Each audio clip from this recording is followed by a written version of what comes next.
See siin on üks päris dramaatiline ja, mis seal salata, ka verine lugu. Lugu sellest, kuidas laialik pillutatud Maaremu saigist sai lõpuks võimas ja ühtne Prantsuse kuningriik. See on lugu uskumatult kavalatest kuningatest, täiesti laastavatest sõdadest ja ühest teismelisest tüdrukust, kes muutis lihtsalt kogu ajaloo kulgu. Okei, lähme kohe asja juurde. Kujutage ette seda küsimust, mis on tegelikult kogu selle loo keskmes. On aasta 908-77 ja mees nimega Hugues Capet kroonitatakse kuningaks. Probleem, tema tiitel on palju suurem kui tema tegelik võim. Niisiis, kuidas saab sellisest, ütleme ausalt, peaaegu olematu võimuga kuningast sündida riik, mida me täna tunneme Prantsusmaana? Kõik algas ühest dünastiast, Capetingidest ja nende pikaajalisest plaanist. See ei olnud mingi kiire võit. Ei, see oli põlvkondade pikkune, uskumatult visa ja tark mäng. Vaatame lähemalt, kuidas nad seda täpselt tegid. Nii, aastal 987 oli pilt tegelikult selline. Kuningas valitses otse ainult ühte pisikest maalapikest Pariisi ümber, kõik muu see kuulus võimsatele hertsokitele ja graafidele, kes olid oma maadel praktiliselt iseseisvad kuningad. Asi oli nii hull, et isegi Inglismaa kuningatel oli Prantsusmaal rohkem maad kui Prantsuse kuningal endal ja ega nad ei kippunud Pariisi isandat eriti kuulama. Nende lähenemine oli geniaalselt metoodiline. Esimene samm, tee troon pärilikuks, lõppvalimistele. Nii ei saanud aadlikud enam iga uue kuninga puhul endale soodsaid tingimusi välja kaubelda. Teine samm, laienda oma isiklikke valdusi. Aga mitte niisama vallutades, vaid nutikate abielude ja seadustega. Ja kolmandaks, mis on võib-olla kõige olulisem, loo riigiaparaat. Palgalised ametnikud, kes allusid otse kuningale, mitte mingitele kohalikele isandatele. Ja siin on lihtsalt suurepärane näide nende kavala mängu kohta. Kuningas Philippiine ei läinud toore jõuga Inglismaa valdusi ründama. Ei, ta kasutas seadust. Ta kutsus oma vasali, kes juhtus olema Inglismaa kuningas John, Prantsuse kohtusse. Kui John keeldus tulemast, kuulutati ta seaduse järgi mässerjaks ja tema maad lihtsalt konfiskeeriti. Täiesti geniaalne ja täiesti seaduslik. Ja hopsti, kuninglik valdus kasvas 3 korda suuremaks. Nüüd liigume edasi Philippi 4. juurde, kes lükkas asjadele veelgi rohkem hoogu sisse.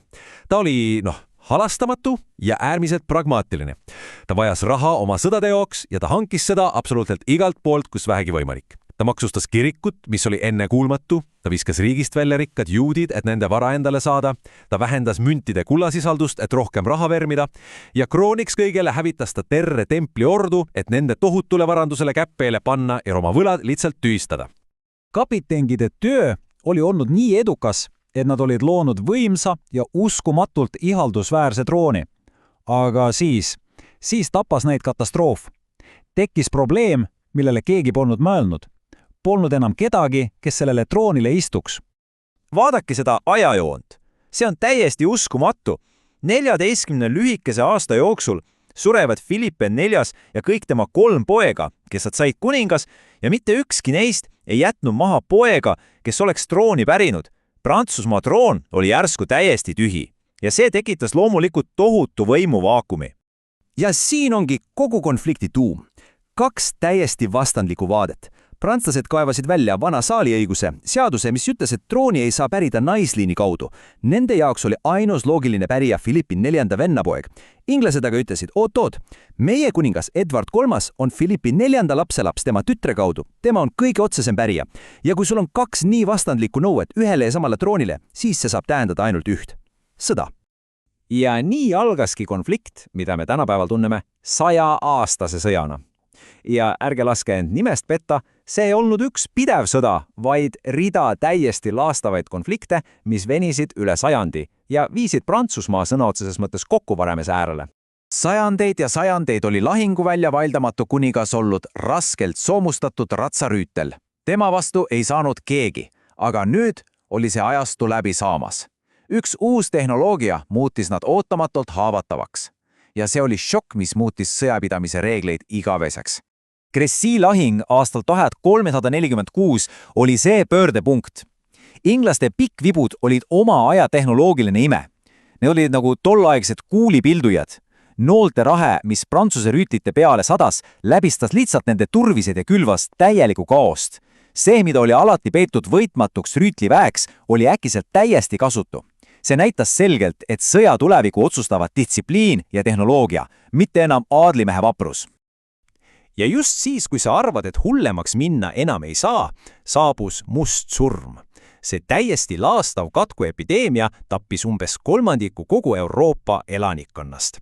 See lisas sõjakoledustele veel mõõtmatult rohkem kannatusi ja nõrgestas mõlemat kuningriiki täielikult.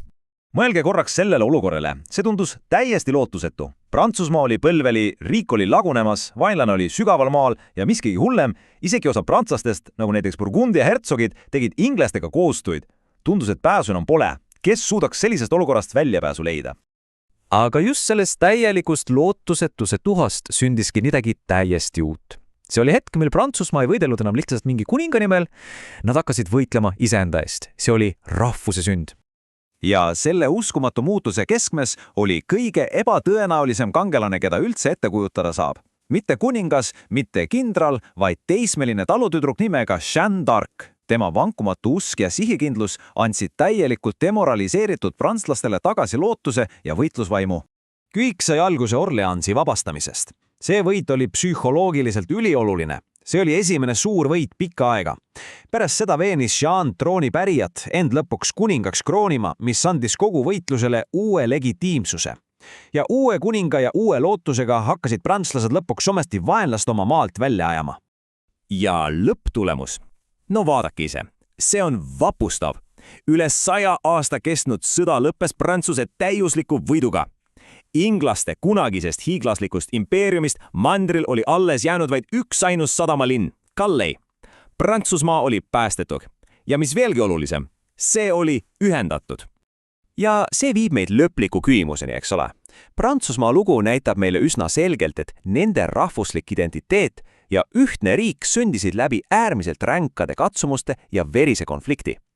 Ja see panebki mõtlema, kas konflikt on tõesti paratamatu osa rahvuse kujunemisest?